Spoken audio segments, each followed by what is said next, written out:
নমস্কার বন্ধুরা, আজকে আমি দেখাবো লাই শাক ডাঁটা দিয়ে একটা চচ্চড়ি বানানো কিভাবে বানাচ্ছি। আমি ফুল ভিডিওটা দেখাবো আপনাদেরকে।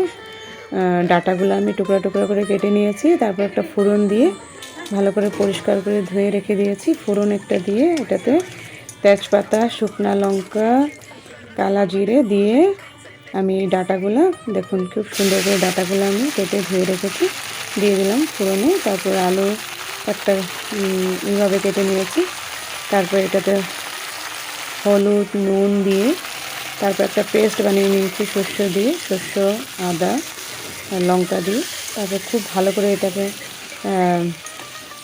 পেস্টটাকে মিক্স আপ করে নেব। দেখুন প্রায় 20 মিনিট পরে আমি তরকারিটা এইভাবে হচ্ছে। এটাতে আমি রসুন পেঁয়াজ কিছুই দিইনি, কমপ্লিটলি নিরামিষ বানাচ্ছি।